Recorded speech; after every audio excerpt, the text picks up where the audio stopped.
नमस्कार, good evening, Shubh Sandhya. Sports can में आप सभी का स्वागत है। स्पोर्ट्स कैन के आज के संस्करण में मैं हूं अतहर सईद आपके साथ, और श्रोताओं, तमाम खेल खबरों पर विस्तार से चर्चा के लिए हमारे साथ हमारे स्टूडियो में मौजूद हैं वरिष्ठ खेल विशेषज्ञ गिरीश बुबना। गिरीश, स्पोर्ट्स कैन कार्यक्रम में आपका बहुत स्वागत। बहुत बहुत धन्यवाद आपका अतर भाई। आइए सबसे पहले नजर डाल लेते हैं अब तक की स्पोर्ट्स हेडलाइंस पर। भारत और इंग्लैंड के बीच एंडरसन तेंदुलकर ट्रॉफी का 5वां और अंतिम cricket test match Kennington Oval में जारी। भारतीय अंडर 19 क्रिकेट टीम सितंबर से ऑस्ट्रेलिया के दौरे पर आयुष महात्रे टीम की कप्तानी करेंगे। लक्ष्य सेन और Tharun Mannepalli Macau open badminton tournament के पुरुष वर्ग के क्वार्टर फाइनल में पहुंचे। और डूरंड कप फुटबॉल टूर्नामेंट में बोडोलैंड एफसी ने Karbi Anglong morning star FC को 2-1 से हराया।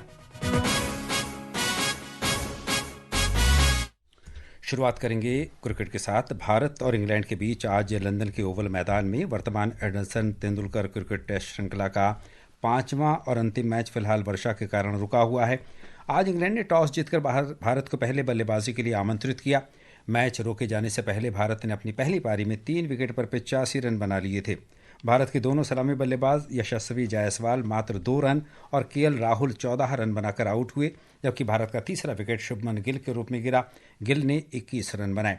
श्रृंखला में 2-1 से पिछड़ रही भारतीय टीम श्रृंखला बराबर करने की कोशिश कर रही है। ग्रीश, यहाँ से अपनी चर्चा की हम शुरुआत करेंगे। बहुत महत्वपूर्ण और बहुत अच्छा मैच इस समय चल रहा है। हालांकि स्थिति देखी जाए तो प्रकृति इसमें पूरा रोल अदा कर रही है, और साथ में हम कहें कि भारतीय बल्लेबाजी इस समय कहीं ना कहीं कठिनाई का सामना कर रही है। तो भारत और इंग्लैंड के बीच ओवल के मैदान पर आज 5वां और जैसा कि मैंने पहले कहा अंतिम टेस्ट मैच खेला जा रहा है। बल्कि कई प्रकार से अगर देखा जाए तो ये निर्णायक मैच भी हो सकता है। एक प्रकार से ये बहुत महत्वपूर्ण इसलिए भी कहा जा रहा है क्योंकि अगर भारत ये मैच जीतता है तो वो 2-2 से बराबरी करने में सफल होगा। तो अब तक की स्थिति के आधार पर आपको क्या लगता है गिरीश, क्या भारत इस मैच में मजबूती की ओर अग्रसर होगा? हालांकि 3 विकेट बहुत जल्दी गिर गए हैं और 3 अहम विकेट, 2 सलामी बल्लेबाज आउट हुए हैं और उसके बाद शुभमन गिल भी मात्र कहा जाए कि बहुत कम रन पर आउट हो गए हैं। तो ऐसी स्थिति में आप क्या देखते हैं? देखिए, पिछले मैच मैनचेस्टर में जिस तरह से भारतीय टीम ने मैच को बचाया वहां पर जी, और उसके बाद यहाँ पर मौसम की जो खलल पड़ रही है, और आज जब टॉस भी थोड़ी देर से शुरू हुआ जी, और उसके बाद जब हम लगातार अंतर्राष्ट्रीय स्तर पर 15वां टॉस हारे और एली पॉप जो ये कप्तानी कर रहे हैं बेन स्टोक्स की गैर मौजूदगी में, उन्होंने भारत को पहले बल्लेबाजी का न्योता दिया और देना भी चाहिए था, क्योंकि पिच यहाँ पर पिछले जो 4 टेस्ट मैच हुए थे वैसी पिच नहीं है। इसमें घास भी थी पिच पर और बारिश का भी खलल दिख रहा था और गीला मैदान। तो इस लिहाज से जो टॉस उन्होंने इंग्लैंड ने जीता उससे निर्णय तो उनका आप देखें तो सही जाता हुआ दिख रहा, क्योंकि पहली विकेट ही 10 रन के स्कोर पर यशस्वी जायसवाल आउट हो गए। जी, और उसके बाद केएल राहुल भी प्ले डाउन हो गए। लेकिन यहाँ तक तो ये स्थिति भारत ने संभाल ली थी। दूसरा विकेट 38 रन के कुल योग पे गिरा था, लेकिन उसके बाद वर्षा ने अपना खेल दिखाना शुरू किया। उसके बाद जब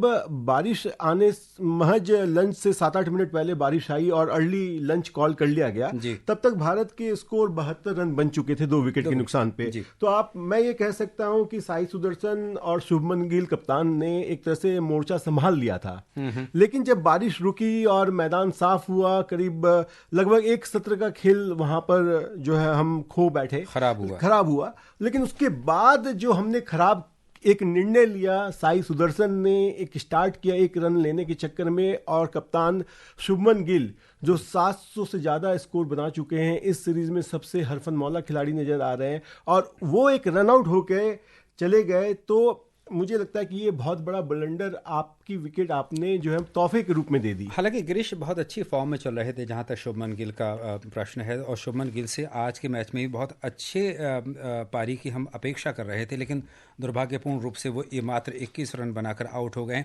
आपने टॉस का जिक्र किया है, तो आज का टॉस कई मायनों में बहुत महत्वपूर्ण रहा, और कहा जाए तो आज का टॉस जो है वो एक तरह से रिकॉर्ड रहा। बिल्कुल, देखिए ऐसा रिकॉर्ड कोई बनाना नहीं चाहता। जी। हालांकि अगर टॉस हारते रहे आप, जनवरी आप देखेंगे कि इंग्लैंड के खिलाफ इस साल जनवरी में सूर्य कुमार यादव ने राजकोट में T20 मुकाबले में आखिरी बार टॉस जीता था। और उसके बाद हम लगातार, चाहे वो T20 हो, एक दिवसीय हो, ये 5 टेस्ट मैचेस, इसमें हम लगातार 15 बार टॉस हार चुके, ऐसा एक रिकॉर्ड बन चुका है। लेकिन अगर टीम जीतती रहे, टॉस हारते भी रहे, तो क्या फर्क पड़ता है, लेकिन एक रिकॉर्ड तो बन ही गया है। लेकिन गिरीश, आज के मैच की अगर हम बात करें तो आज के मैच में टॉस बहुत महत्वपूर्ण था। बिल्कुल महत्वपूर्ण था, क्योंकि जो आप देखें अभी जो मीडिया में जो खबर चल रही थी इंग्लैंड में, गौतम गंभीर की जो एक तरह से लड़ाई हुई वहां पर क्रिकेटर के साथ, तो वो क्या देखना चाह रहे थे कि पिच कैसी है। और आप देखेंगे पिछले जो 4 मैचेस हुए, हम लीड से स्टार्ट करें, हेडिंग्ले से, फिर उसके बाद एजबेस्टन बर्मिंघम में जाएं, या फिर लॉर्ड्स लंदन में, और फिर उसके बाद आखिरी जो ओल्ड ट्रैफर्ड मैनचेस्टर में हुआ था, और अब आ गए हम लंदन किया ओवल पे। यहाँ पर जो पिछले जो 4 टेस्ट मैचेस में जो हमें पिच दिखाई दी, वो वैसी नहीं थी जो अमूमन इंग्लैंड में मिलती है। ये पहली बार ऐसा था कि वहां पर घास छोड़ी गई, और जितने भी चोटिल खिलाड़ी हुए थे, चाहे बेन स्टोक्स हो, चाहे जोफ्रा आर्चर, उसके बदले जो है तेज गेंदबाजों को ही मौका दिया। भारत के अभी आप देखिए जो 4 बदलाव हुए, उसमें स्पिनर को मौका नहीं मिला, कुलदीप नहीं आए, वहां पर पेस बॉलर्स ही आए। तो इस लिहाज से ये एक मुकाबला अब तेज गेंदबाजों का मुकाबला है। बिल्कुल सही कहा। हालांकि अगर आंकड़ों के आईने में देखें तो आंकड़े ये बता रहे हैं गिरीश के इस मैदान पर अब तक भारत और इंग्लैंड के बीच कुल 140 मैच खेले गए हैं, जिसमें 53 में इंग्लैंड ने जीत हासिल की है और भारत ने 36 मुकाबले जीते हैं, जबकि 51 मैच में कोई नतीजा नहीं निकला। तो गिरीश, पहली बात तो ये है क्या इस मैच में परिणाम निकलने की संभावना है, और दूसरी बात ये कि किस टीम का पलड़ा भारी रह सकता है और क्यों। अभी शुरुआती दौर के अगर बात करें तो खैर देखिए, आज पहला दिन ही है जी, और पिछला जो मुकाबला था मैनचेस्टर में, वहां किसी ने सोचा नहीं होगा कि भारत पिछड़ने के बाद, इतनी बड़ी लीड इंग्लैंड को देने के बाद, वहां से मैच बचा जाए जी। लेकिन यहाँ पर हमारे जो बल्लेबाज हैं, यहाँ पर आप देखें करुण नायर को भी शामिल किया गया है, एक लंबी फेरिस्त है बल्लेबाजों की जी। लेकिन मुझे लगता है ये जो मैच है, ये जो 20 विकेट जो सबसे पहले लेंगे, 20 विकेट जितनी जल्दी लेंगे, उस हिसाब से पलड़ा उनकी तरफ जाएगा। और भारत का जो रिकॉर्ड है इस मैदान पर, वो उतना बेहतर नहीं है। 15 में से सिर्फ 2 टेस्ट मैच ही जीते हैं, एक 1971 में और दूसरा 2021 में। बिल्कुल। और जो आखिरी हम यहाँ हारे थे, वो ऑस्ट्रेलिया के खिलाफ ये वर्ल्ड टेस्ट चैंपियनशिप में हारे थे। तो मुझे लगता है कि भारत के पास एक एज जो था जी, वो अगर सुमन गिल होते वहां पर, अगर पहली पारी पे वो बड़ी जैसे पारियां भी खेलते आए हैं जी, तो भारत एक बड़े स्कोर की तरफ अग्रसर होता है। हालांकि अभी हमारे पास फेरिस्त है, वाशिंगटन सुंदर, उन्होंने भी पिछले मैच में शतक बनाया, रविंद्र जडेजा है, और ध्रुव जुरेल को लाया गया है, जैसा ऋषभ पंत। खैर ऋषभ पंत और ध्रुव जुरेल का एक आप उनके बीच में जुगलबंदी, तो वो आप देख सकते हैं कि अच्छे हमारे बैटर्स हैं। तो मुझे लगता है कि स्कोर अब वापस संभलेगा। और सबसे हैरानी की बात ये हुई, टॉस जीतने के बाद जब इंग्लैंड के जब गेंदबाज वहां पर थे, उनको भी बहुत समस्या का सामना करना पड़ा। मैदान में बाहर आउटफील्ड पे पानी भरा हुआ था, और जिससे तेज गेंदबाजों को काफी दिक्कत आ रही थी। और अभी भी उनको जब वो आएंगे वापस, जब मैदान जब सूखेगा, तो उनको ध्यान रखना पड़ेगा। अच्छा गिरीश, एक सवाल और, बल्लेबाजों की हमने चर्चा नहीं की है, तो किन बल्लेबाजों पर अभी हमारी आशा बनी है? देखिए, अब तो करुण नायर को एक मौका दिया गया है जी। उन्होंने एक ट्वीट भी किया था कि I want cricket just give me another chance. पिछला मैच में उनको बैठा दिया गया, ये आखिरी मैच है सीरीज का, और अब वो एक बड़ा नॉक कर जाए तो उनकी एक जो ट्रिपल सेंचुरी मारने के बाद जो अब रिकॉर्ड बनाया था उन्होंने, एक बड़ा रिकॉर्ड वो बनाए, एक सेंचुरी बनाए यहाँ पर, कम से कम वही एक शतक से चुके हुए हैं। तो हमें एक अच्छी जो है यहाँ पर बड़ी स्कोर की तरफ हम ले आते दिखेंगे वो। चलिए आगे बढ़ते हैं, बात करेंगे अंडर 19 टीम की। भारतीय अंडर 19 क्रिकेट टीम 21 सितंबर से ऑस्ट्रेलिया में विभिन्न फॉर्मेट में मुकाबले खेलेगी। इस दौरे पर आयुष महात्रे टीम की कप्तानी करेंगे। भारत 3 एक दिवसीय मैच और 2 4 दिवसीय मुकाबले ऑस्ट्रेलिया के अंडर 19 टीम के खिलाफ खेलेगा। ये दौरा युवा खिलाड़ियों के लिए चुनौतीपूर्ण रहने की उम्मीद है। इंग्लैंड दौरे पर महात्रे ने शानदार प्रदर्शन करते हुए 4 पारियों में 340 रन बनाए, इसमें 2 शतक और 1 अर्धशतक शामिल है। इंग्लैंड में दोनों फॉर्मेट में बढ़िया प्रदर्शन करने वाले विहान मल्होत्रा को उप कप्तान बनाया गया है। इंग्लैंड दौरे पर शानदार प्रदर्शन करने वाले 14 वर्षीय वैभव सूर्यवंशी को भी टीम में शामिल किया गया है। गिरीश, बहुत संक्षिप्त में आपसे जवाब चाहता हूं। आशा है कि दौरा दिलचस्प रहेगा, चूंकि आयुष महात्रे इस टीम में शामिल हैं, विहान मल्होत्रा इसमें शामिल हैं, और सबसे बढ़कर वैभव सूर्यवंशी इस टीम का हिस्सा हैं। बिल्कुल, हमने देख लिया कि आयुष महात्रे सीएसके के लिए और फिर वैभव सूर्यवंशी राजस्थान रॉयल्स के लिए इन्होंने कितना बड़ा योगदान दिया है, और दोनों ही अभी सफल हो रहे हैं काफी, तो एक अच्छे मुकाबले देखने को मिलेंगे यहाँ पर। और अब बात बैडमिंटन की। भारत के लक्ष्य सेन और Tarun मन्नेपाली Macau open badminton tournament के पुरुष सिंगल्स के क्वार्टर फाइनल में पहुंच गए हैं, और जानकारी के साथ हैं हमारे सहयोगी शक्ति सिंह। लक्ष्य सेन ने आज इंडोनेशिया के चिको औरा देवी वॉडरेव को 21-14, 14-21, 21-17 से हराया, जबकि थरुण मन्नेपल्ली ने हांगकांग के ली चियुंग यू को 19-21, 21-14, 22-20 से हराकर अगले दौर में प्रवेश किया। अब थरुण का सामना चीन के हु जे अन से होगा, जबकि भारत के आयुष शेट्टी को मलेशिया के जस्टिन हो ने 21-18, 21-16 से हरा दिया। महिला सिंगल्स में रक्षिता रामराज को थाईलैंड की बुसानन आंगबाम रुंगफान ने 14-21, 21-10, 21-11 से मात दी। महिला डबल्स में भी आज भारत को हार का सामना करना पड़ा।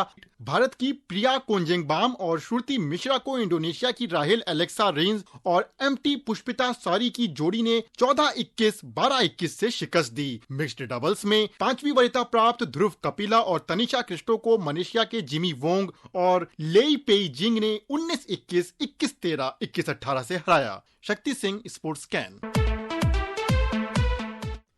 लेकिन अच्छी बात यह है कि अभी कुछ देर पहले मिले समाचार के अनुसार पुरुष डबल्स के महत्वपूर्ण मुकाबले में भारत के चिराग शेट्टी और सात्विक साईराज रंकी रेड्डी ने जापान की हिरोकी निशी और काकेरू कामाजाई की जोड़ी को 10-21, 22-20, 21-16 से हराकर अगले दौर में प्रवेश किया।